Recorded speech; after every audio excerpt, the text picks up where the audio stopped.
sounds that you're hearing right now might elicit some type of emotions. And I want you to think about what you visualized as you were listening to those sounds, as you see what the visuals that go with it actually look like.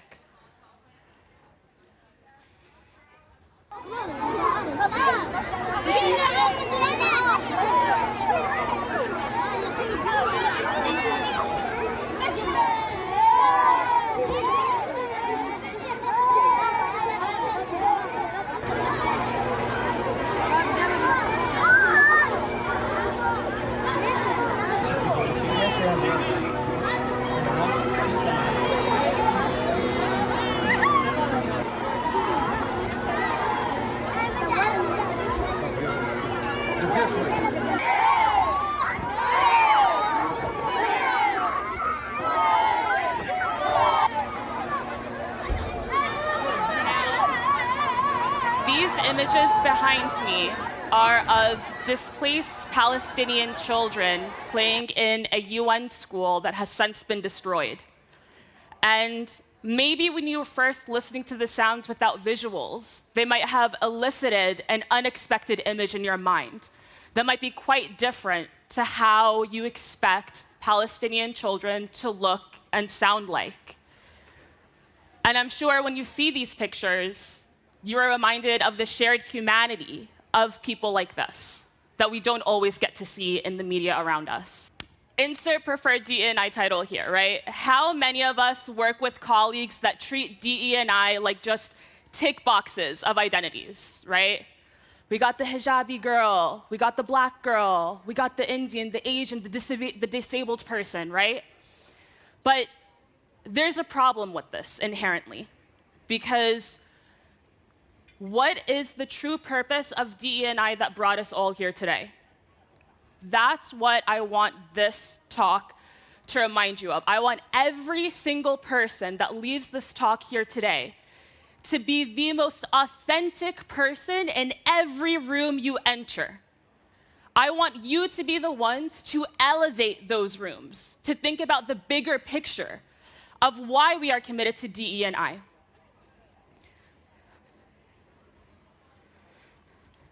So, to begin, who is Muslim Girl? Now, I wish I could say Muslim Girl is me, but it's not. Muslim Girl is all of us. It started as a blog that I launched as a teenager out of my bedroom, out of the frustration that I felt for the lack of media representation of women that look like me. And it has since grown to become the most influential media platform for Muslim women's voices in America, at a time when we need it the most. Now, growing up in a post-9/11 era, I was always conditioned to believe by the propaganda around me that Muslim women are oppressed, that we're silenced, that we're voiceless, that we need other people to speak on our behalf for us.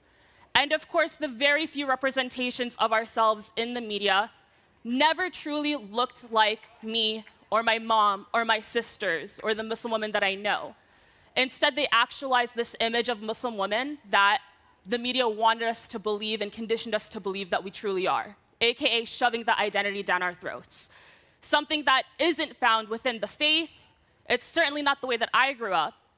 And so I felt like it was necessary for us as Muslim women to reclaim the narrative in the media. Because for far too long, so many policies impacting our marginalized communities were based off of these limited depictions of who we truly are. And in reclaiming our media narrative, why is this so important, right? Muslim Girl has given way to so many partnerships, collaborations, has completely rebranded the way that Muslim women are seen in the media. And when we work with partners on this idea, on this mission, it's so important to know that if you want to represent us, actually represent us. It's not just about seeing us in a campaign. It's about hearing us. It's about contextualizing our identities for who they truly are. And this doesn't happen in a vacuum, right? This isn't just about, oh, we want to see representations of ourselves in the media so that we can feel included, so that we can feel affirmed, so that we can feel accepted. Oh, I need to see a girl that looks like me in a beauty campaign so I can feel beautiful. No. It goes much deeper than that. And that's where I want to get to why DE&I exists in the first place. And that's because genocide is a process. Genocide is not possible without the media. And if you occupy a space related to media, to advertising, to communications, you inherently play a role in this process. And you have to ask yourself, you have to ask your colleagues, you have to ask the spaces that you occupy, if you're complicit or if you're a challenger. And I want every single person in this talk here today to be a challenger. Now, what does this process look like? Well, let's hear from Dr. Gregory Stanton. He is one of the foremost academics in the field of genocide studies. He actually founded the organization Genocide Watch, and his work has been applied by the US State Department, by the United Nations. And this is from a graph from the Holocaust Memorial Day Trust. Step 1, classification. The first step to genocide, to dehumanizing a group of people, is to classify them. What does that entail? By making the differences between them become disrespected. To make those differences reinforced by stereotypes. To drive a wedge of us versus them. That's where the division begins. That takes us to step number 2, symbolization. Symbolization is the visual manifestation of generalizing one group into a homogeneous body of people. This is how we objectify their identity. For example, Muslim women are all veiled. Muslim women all are oppressed. Muslim women have certain markers of the way that they dress, the way that they sound, the way that they look, that contributes to this symbolization. And that takes us to step number 3, which is discrimination. Once we have succeeded in classifying a group of people and objectifying them with symbols, then it becomes so easy to discriminate against them. Then, when policies are enacted on the backs of these marginalized groups, it's so easy to garner public support because, of course, Muslims are all against us. Of course, Muslims are at war with the Western world. Of course, it's us versus them, right? Of course, a Muslim ban makes sense. What else can we possibly do? So I want you to keep this in mind because it's so easy to become complicit in this process, especially if you're not aware of the ways that these stereotypes are at play. That's why we always say, make sure that the right folks that you're representing, that you're trying to market to, are in the room with you. Now, it was this idea, before I really understood the academia behind it, the studies behind it, that inspired me to, for a very long time, open up my talks with this. I would get up on stage, and I would invite the audience to whip out their phones and open up Google image search and type in the word Muslim woman. And year after year of me inviting my audience members to do this, it would always result in the same search results. Pages upon pages, thousands of image search results of Muslim women looking the exact same. Hidden behind face veils, looking depressed, looking oppressed, looking like victims. And then it suddenly occurred to me one day, why are we still able to use this as an example? Why is it that Muslim women are still, by and large, online in our digital era, being misrepresented in such a one-dimensional way? And this is what inspired us to launch one of our most successful partnerships to date, the Muslim Girl Getty Images stock photo collection. We teamed up with Getty Images, who are here, by the way. You're going to see a lot of their branding all over Cannes Lions. Many of our partners are here today, very proudly. And we asked them, how come we don't have a collection online of images that are by Muslim women, that are of Muslim women, that actually show us the way that we really are. And so we created this stock photo collection where all of the photographers behind it are Muslim women photographers. All of the models in it actually identify as Muslim women. The women wearing headscarves in the photos actually wear them in real life. The ones that don't. Nobody is playing dress up. Nobody is doing anything out of the ordinary of what they don't already do. And when we launched this, immediately we were met with a tremendously positive reaction from the media and the journalism industries. And they told us that for the longest time, they wanted to tell more of our stories, but that they were limited in the types of images that were available to them of how to portray us.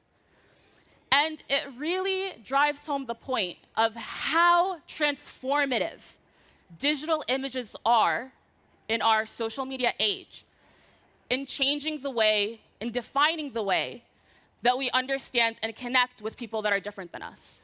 So to this day, the Muslim Girl Getty Images stock photo collection is the biggest stock photo collection online by and of Muslim women.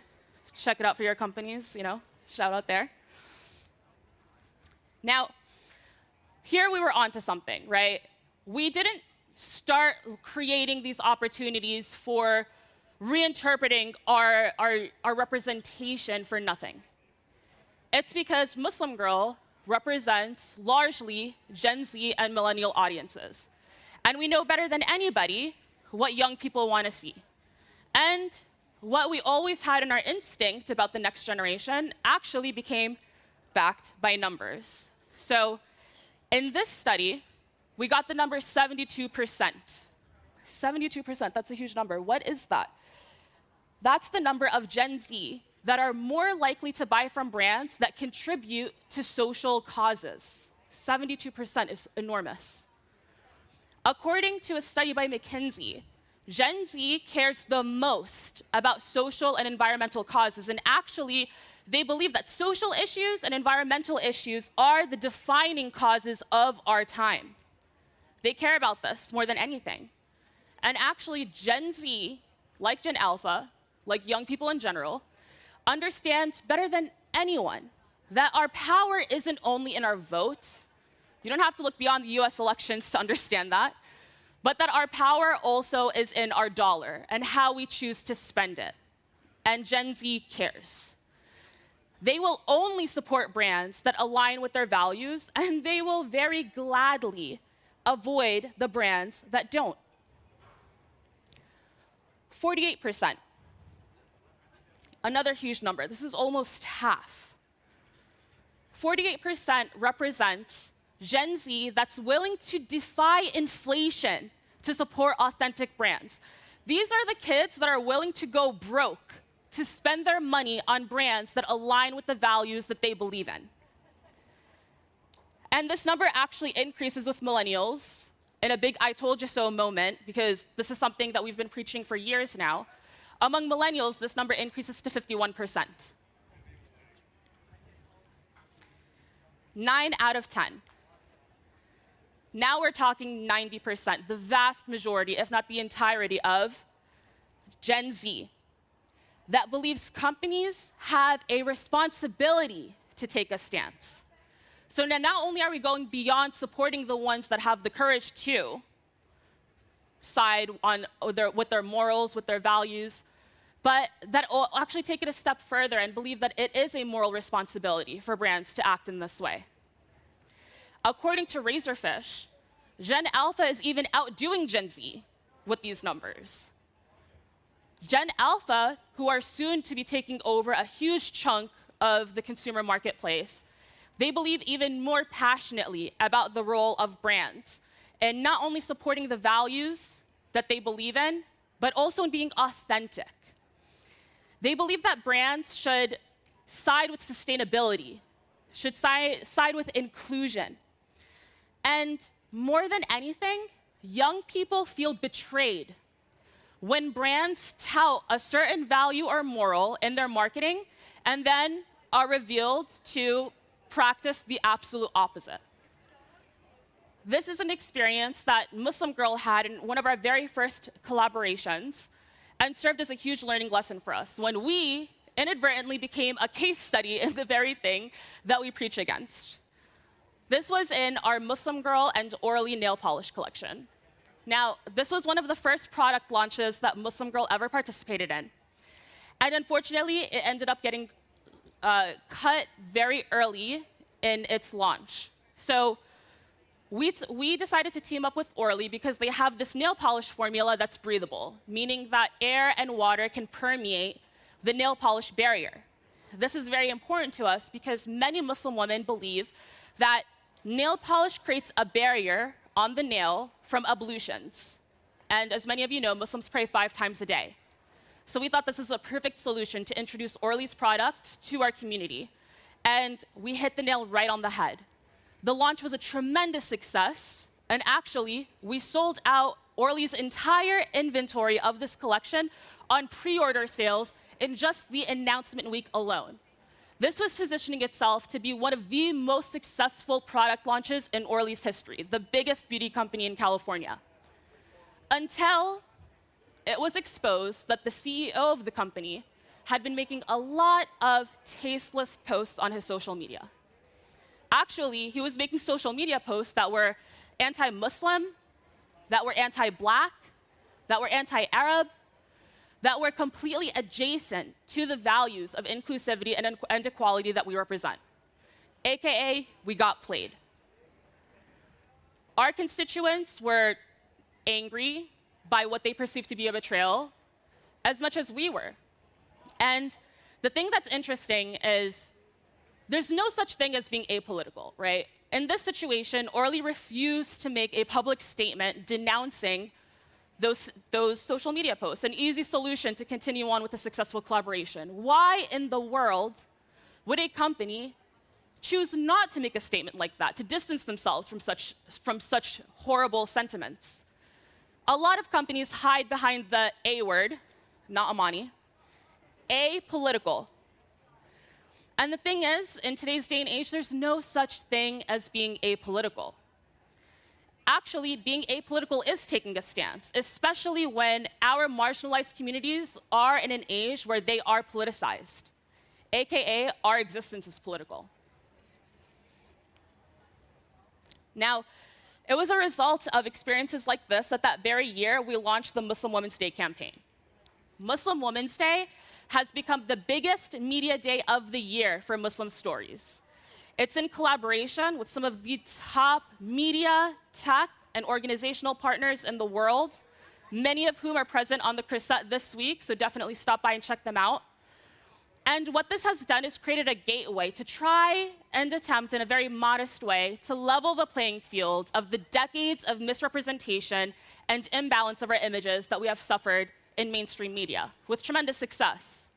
Over 2 million hashtag impressions on the day of, many strategic partnerships. Muslim Girl has become a consulting partner to many of these organizations, from NASA to the United Nations, and we've even brought the impact that we've created to IRL experiences, such as multi-city event series, like this one that we created with Soho House, where we started bringing our Muslim Girl iftar to Soho houses across the world,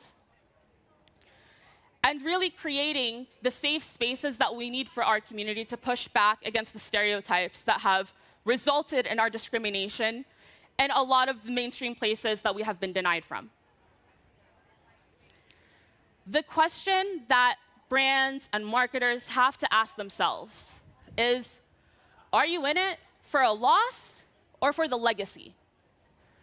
When brands make the very superficial decision to focus on profits, it's a double whammy for them, right? Because not only are they missing out on the legacy that they could create, but actually the real loss, the one that they fear they're going to experience by taking a stance, is actually what they create when they refuse to take one. The decisions that you make in the spaces that you occupy are your legacy. And right now, in today's day and age, we're all here for a very specific reason, right? I think we all can really, truly agree that we exist right here, right now, with everything going on in the world for a purpose. And you have to ask yourself what your purpose is. Do you care about the loss, or do you care about the legacy? Because these are the moments that DE&I was created for. Let the numbers speak for themselves. Over the past year, with all of the global events taking place, $12 billion. What is that? Is that like a profit? Is that, what are we looking at here? Shockingly, this is the market value that Starbucks has lost as of December 2023 because they have failed to take a stance. They have failed to speak up for human rights, and as a result, they have been a target of a global boycott movement largely powered by who? Gen Z, Gen Alpha, and millennials. $7 billion. What does this number represent? That's McDonald's market value loss as of March 2024, because they too refuse to take a stance on the issues that matter to young people. And they too have become a target of a global boycott movement. The loss is a result of refusing to take a stance. If you see the Starbucks or the McDonald's CMOs walking around here, go up to them and say hi, get them some milk. They really need it. They're struggling out here. All of this to say, you either take a stand or you take an L. You get to decide what that means for yourself. Because at the end of the day, there's one thing that we truly believe in, and that is that there's no such thing as being a voice for the voiceless. There are only those that are systematically silenced. And it's our responsibility, with the spaces that we occupy, with the privileges that we enjoy, with the power that we wield, because every single one of you made it to Cannes Lions, which is the center of this industry in this moment right now. Clearly, each of you holds influence and holds power in one way or another. It's our responsibility to use that power to empower those voices to speak for themselves. So let's make history.